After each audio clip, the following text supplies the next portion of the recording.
made your point. Don't beat me up. No, you made your point. You're not supposed to be violent. You're not supposed to be violent.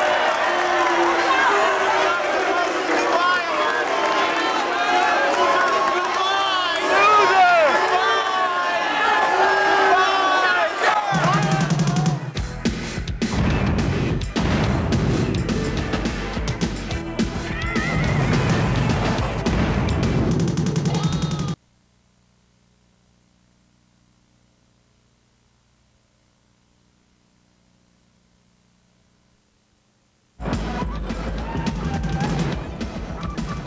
So there's this guy, Mad Russian, who thinks he's like a stuttering John. Well, he'd like to be. Yeah, he'd like to be. But he goes out with his own questions. Yeah, he goes out, he's on the loose with his own questions.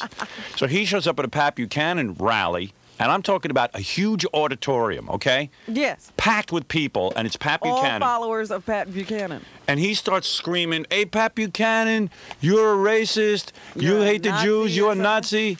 And it was like, oh, you got it. Oh. He gets thrown out by security. Oh. Wait till you hear this. How the hell Did you see this, Jackie? Yeah, I know. What a He's got balls. brass Ray. balls. He does have brass balls. Because these Pat Buchanan people looked like they were going to rip his head off. They were rabid. Yeah. They were not digging him at all. And it didn't slow him up at all. No, he could care less. But he had a video camera on him too, and he kept saying, "Keep the camera here." Yeah, because he was afraid if the camera went off, they would beat him up. He reveled. And you know what? It looked like they would have. Yeah. He looked even more odd than usual because I think he wanted his hands free. Yeah. So he hung the radio around his. He hung the tape recorder around It his looked neck. like he had a bomb. Yeah. All right, here we go. This is a guy called Mad Russian. He's out of St. Louis, I think. Mm-hmm. And he's got a real thick accent, and he's at a Pat Buchanan rally. We know that the battle for the nomination has been won if all things continue as they are by Senator Dole. We know that, and we accept that reality, as I said, in California. That is the reality in the Republican Party. Who do you like better, Hitler or Mussolini? Who is worse, Jews or blacks or Mexicans? Who is worse, Jews or Mexicans? Now, they look like they're going to kill him. Yeah, there are a couple of people jumping up Yeah, who look like they could have really taken care of business. There's a whole bunch of beefy white guys now jumping up and yelling. There's a guy that's going to come up that's really, really white, and when really white guys get mad, their faces get really red. Yeah, all blotchy. White guys got that blotchy thing going. It gives away their whole emotional state. Who do you like better? Do you like blacks or Jews better? What's the best thing about Hitler? We have something in this country called the First Amendment, which means I get to speak to these folks and they get to hear me. What do you call him, a moke?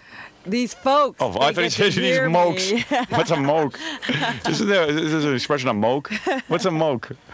I don't know. A jamoke. A jamoke. It's like sort of a goofball. Yeah. These jamokes. We got a First Amendment. He's going into his First Amendment rap. He's probably done this a million times. Yeah, that's the new thing. Yeah, the Mad Russian's got balls. I'll give him that. Oh. We have something in this country called the First Amendment, which means I get to speak to these folks and they get to hear me.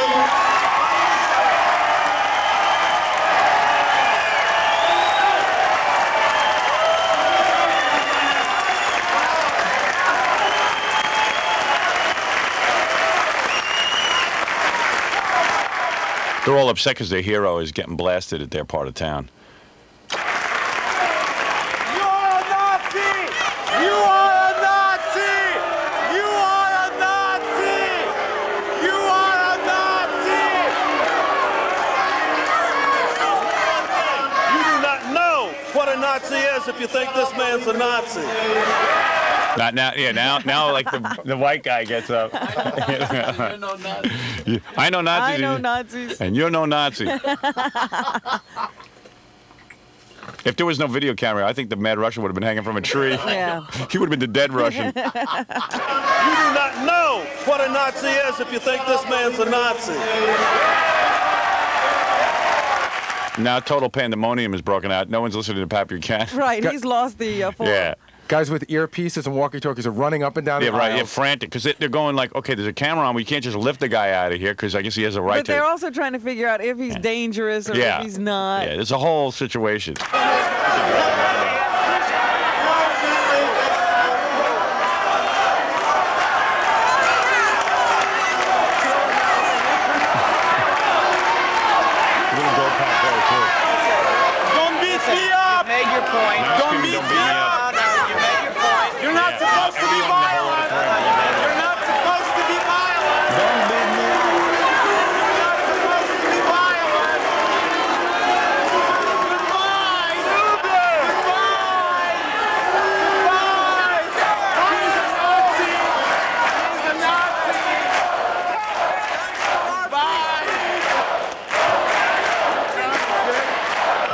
And then what has to be the coolest move, the Mad Russian gets thrown out, and then he goes up to the security cops and he says, I believe these people are going to try and hurt me. They end up protecting the Mad Russian. Right, yeah. He asked for protection to his car. Yeah, and they have to walk him out. Christians are nonviolent, sir. Christians are nonviolent. Remember? Freedom of speech. Good night. Excuse me.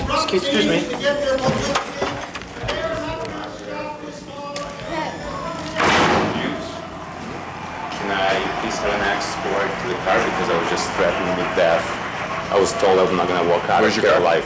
In the parking lot. Let's go. Let's go this way. All right, he's my camera guy. Come on, Mike.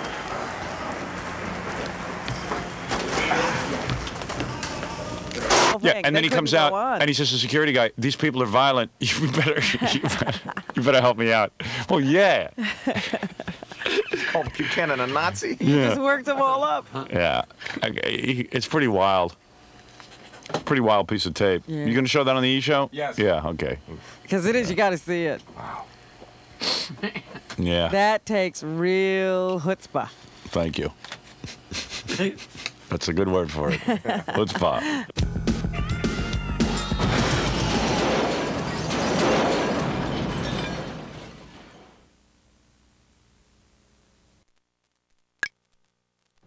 After living in the United States for 30 years, a local man will find out tomorrow if he's going to be deported. He's something of a well-known character in University City, but he faces forced return to a country that didn't even exist at the time that he immigrated to this country. These may be some of the last days that Vladimir Noskov enjoys living in St. Louis. I haven't had much sleep last night. I am definitely anxious and nervous. Noskov was only 14 in '76 when his family immigrated to the U.S., Jewish refugees from the Soviet Ukraine. After 30 years in the city, police were called last year when he'd had too much to drink, and a records check found a pot bust 22 years ago. Because he never got his citizenship, Noskov found himself caught in a zero-tolerance immigration net. I possess no threat to the United States. I am no terrorist. I'd be the very first one, if I ever knew any terrorists, to turn them in. Friends mounted a campaign to help the man they know as the Mad Russian after learning a '96 law requires non-citizens to be deported if they've committed certain crimes. And his attorney says Noskov's risk of deportation is much higher after 9/11, no matter how much he's become part of the community. They had family here. They had been here all of their adult life.